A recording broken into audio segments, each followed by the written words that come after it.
नमस्कार, स्वागत है आपका हमारे आचार्य जागेंद्र मिश्रा चैनल पर। पितृपक्ष श्राद्ध में एक चीज़ जरूर खा लेना, पूरे साल जमकर पैसा आएगा, पितृ हो जाएंगे प्रसन्न। दोस्तों, हिंदू पंचांग के अनुसार भाद्रपद मास की पूर्णिमा तिथि पर पितृपक्ष आरंभ होते हैं, जो अश्विनी मास के अमावस्या, जिसे सर्वपितृ अमावस्या भी कहा जाता है, उस दिन समाप्त होते हैं। इस बार पितृपक्ष 10 सितंबर से शुरू होगा और 25 सितंबर को समाप्त होगा। मान्यता है कि मृत्यु के देवता यमराज श्राद्ध पक्ष में पितरों को मुक्त कर देते हैं, ताकि वो स्वजनों के यहाँ जाकर तर्पण ग्रहण कर सके। पितृ भाद्रपद पूर्णिमा पर पितृलोक से धरती पर आ जाते हैं और 16 दिनों तक श्राद्ध तर्पण पिंडदान ग्रहण करके पितृ अमावस्या की रात्रि को वापस पितृलोक में चले जाते हैं। इसलिए यह 16 दिन पूर्ण रूप से पितरों को समर्पित होते हैं। इन 16 दिनों में पितरों की आत्मा की शांति के लिए पिंडदान श्राद्ध तर्पण कर्म किए जाते हैं।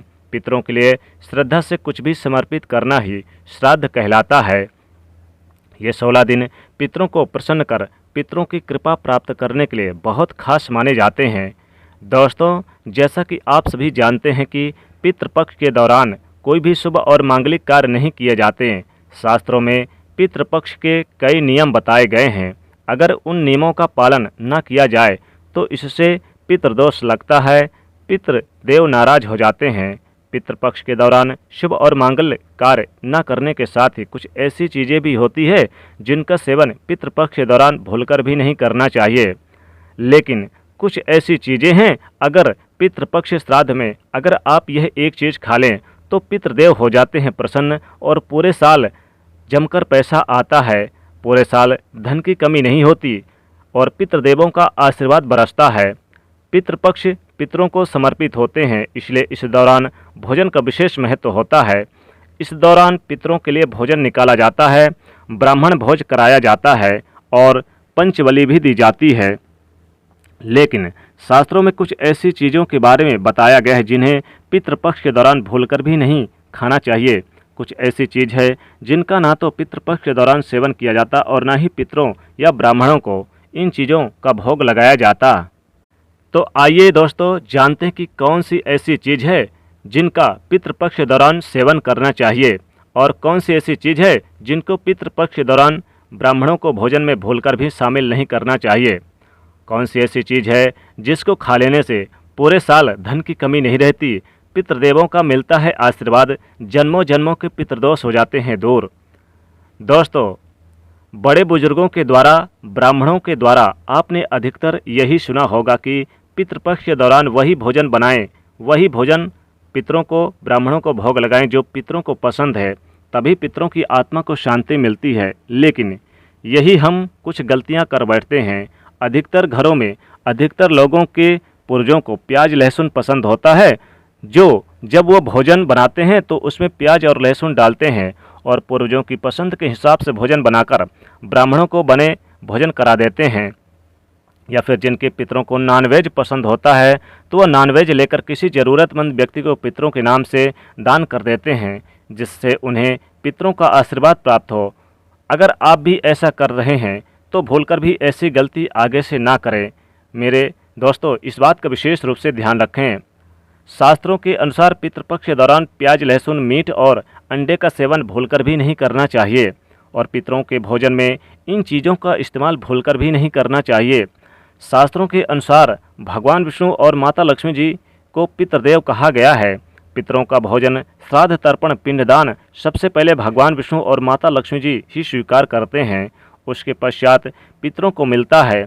और भगवान विष्णु और माता लक्ष्मी जी के पूजन में प्याज लहसुन मीट और अंडे का इस्तेमाल करना वर्जित बताया गया है। अगर आप पितरों के भोजन में मीट अंडा प्याज लहसुन इन चीज़ों का इस्तेमाल करते हैं तो भगवान विष्णु और माता लक्ष्मी जी उसे स्वीकार नहीं करेंगे, और जब पितृदेव स्वीकार नहीं करेंगे तो हमारे पितृ भी उस भोजन का स्वीकार नहीं करेंगे। इसलिए इस बात का हमेशा ध्यान रखें। श्राद्ध पक्ष के दौरान पितरों के निमित्त जो भोजन बनाए जाते हैं, यानी कि श्राद्ध पक्ष के दौरान जो आप भोजन बनाते हैं, ब्राह्मणों को भोजन कराने के लिए भी जो भोजन बनाएं वो बिना प्याज लहसुन और मीट अंडे का बनाएं।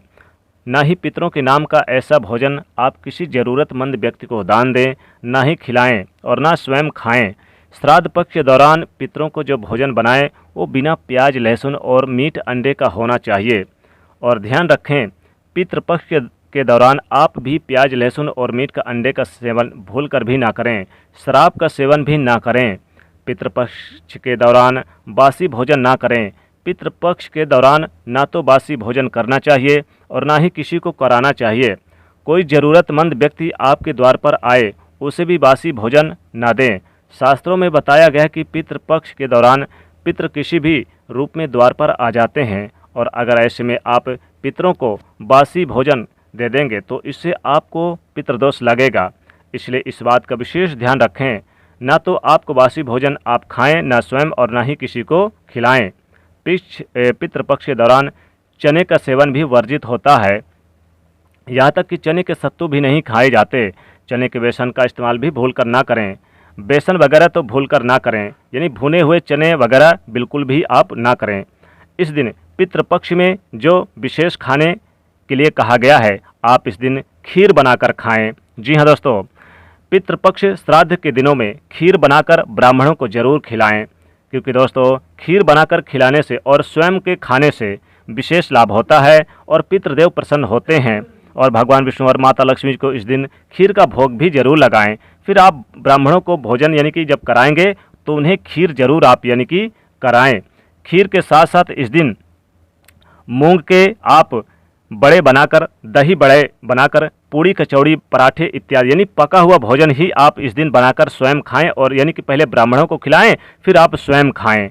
ध्यान रखिएगा दोस्तों, सदैव पितृपक्ष श्राद्ध पक्ष के दौरान पका हुआ भोजन ही बनाना चाहिए, और जिनके यहाँ खासकर तिथि होती है उनके यहाँ जरूर बनाना चाहिए। इस दिन चावल और कच्ची चीज़ें जैसे कि चावल, दाल, रोटी बिल्कुल भी ना खाएं, ना बनाएं। आप स्वयं भोजन में कर सकते हैं, लेकिन पितरों के भोजन में आप पका हुआ भोजन, ब्राह्मणों के भोजन में पका हुआ भोजन शामिल करें। दाल, चावल, रोटी ना करें। इस दिन आप पूड़ी, कचौड़ी, उड़द की दाल, उड़द की कचौड़ी बड़े बनाकर भी आप इस दिन बनाकर ब्राह्मणों को बना सकते हैं और खिला सकते हैं। दोस्तों, इस दिन आप मसूर की दाल का सेवन भी ना करें। शास्त्रों में इसे वर्जित बताया गया है। मसूर की दाल के अलावा पितृपक्ष के दौरान काले नमक, काले जीरे का सेवन भी नहीं करना चाहिए, और ना ही ब्राह्मणों को भोजन में इन चीज़ों को शामिल करना चाहिए। पितृपक्ष में मूली, लौकी, खीरा और सरसों का साग भी ना तो आप खाएं और ना ही खिलाया जाता। श्राद्ध पक्ष में इन चीज़ों को खाना और खिलाना दोनों ही वर्जित है, लेकिन ये भी तो बताया गया है कि पितृपक्ष में अगर आप खीर खिला दें और साथ ही साथ इस दिन आप पूड़ी, कचौड़ी और पका हुआ भोजन जैसे कि इस दिन आप मूंग के दही बड़े बनाकर ब्राह्मणों को खिला दें और स्वयं खा लें, तो पितृदेव काफ़ी प्रसन्न होते हैं और आपके जीवन में सुख, शांति और आशीर्वाद देते हैं। कभी भी आपको किसी प्रकार की कोई कमी नहीं होती। दोस्तों, पितृपक्ष के दौरान खीर आप अगर हो सके तो गाय के दूध का ही बनाएं दोस्तों, और साथ ही साथ पहले आप अपने पितरों को भोग लगाएं, फिर आप ब्राह्मणों को भोजन खिलाएं, इसके बाद ही आप स्वयं भोजन करें। पितृपक्ष के दौरान आप यानी कि कुछ विशेष जैसे कि सब्जियां ना खाएं, जैसे इस दिन कुम्हड़ा और बंद गोभी के पत्ते भी वाली जो सब्जी होती है उसका भी सेवन ना करें। दोस्तों, पितृपक्ष के दौरान जो भी आप भोजन बनाते हैं वो पितृदेव ग्रहण करते हैं, इसीलिए अपने पितरों को प्रसन्न करने के लिए, पितृदेवों की कृपा प्राप्त करने के लिए पितृपक्ष के दौरान आप यानी पका हुआ भोजन जैसे कि इस दिन पूड़ी, कचौड़ी और इस दिन आप खीर वगैरह बनाएं और मूंग के दही बड़े बनाकर आप यानी कि खिला सकते हैं ब्राह्मणों को और स्वयं खाएं। दोस्तों, इस दिन आप दही जरूर आप यानी कि पहले से ही इकट्ठा कर लें। दही अगर खा लेते हैं और खीर खा लें, अब यह है कि आपको एक साथ नहीं खाना है, अलग अलग खाना है। दोस्तों, इस दिन खीर का काफ़ी महत्व होता है। पितृपक्ष श्राद्ध के दिनों में अगर आप यानी कि प्रत्येक दिन अगर आप डेली थोड़ा थोड़ा खीर बनाकर खाते हैं तो पितृदेवों की असीम कृपा प्राप्त होती है। आपके जन्मों जन्मों के पितृदोष हो जाते हैं दूर, और सारे कष्ट, जीवन की जो भी परेशानियां हैं दूर हो जाते हैं। घर में आमदनी बढ़ती है, व्यापार में बढ़ोतरी होती है और नौकरी की प्राप्ति होती है, संतान की प्राप्ति होती है, वैवाहिक जीवन अच्छा रहता है, घर परिवार में सुख, समृद्धि और खुशहाली आती है। क्योंकि दोस्तों, पितृदेवों की कृपा प्राप्त करने के लिए आपको पितृपक्ष श्राद्ध के दिनों में इन चीज़ों का सेवन जरूर कर लेना चाहिए। ऐसा करने से आपके घर में सदैव पूरे साल सुख समृद्धि बनी रहेगी, छप्पड़ फाड़ के पैसे आएंगे, धन की कमी नहीं होगी और भगवान विष्णु और माता लक्ष्मी कृपा बरसेगी।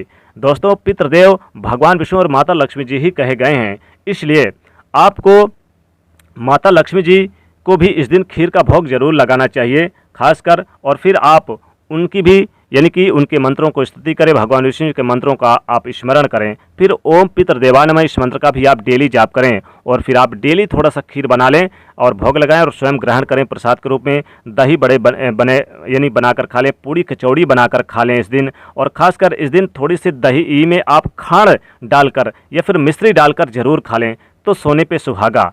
तो इस प्रकार से आप यानी कि पितृपक्ष और श्राद्ध के दिनों में ये एक चीज़ जरूर खा लीजिएगा, विशेष लाभ होगा। दोस्तों, वीडियो पसंद आए तो लाइक करिएगा, शेयर करिएगा, चैनल को सब्सक्राइब जरूर कर दीजिएगा। जय माँ लक्ष्मी।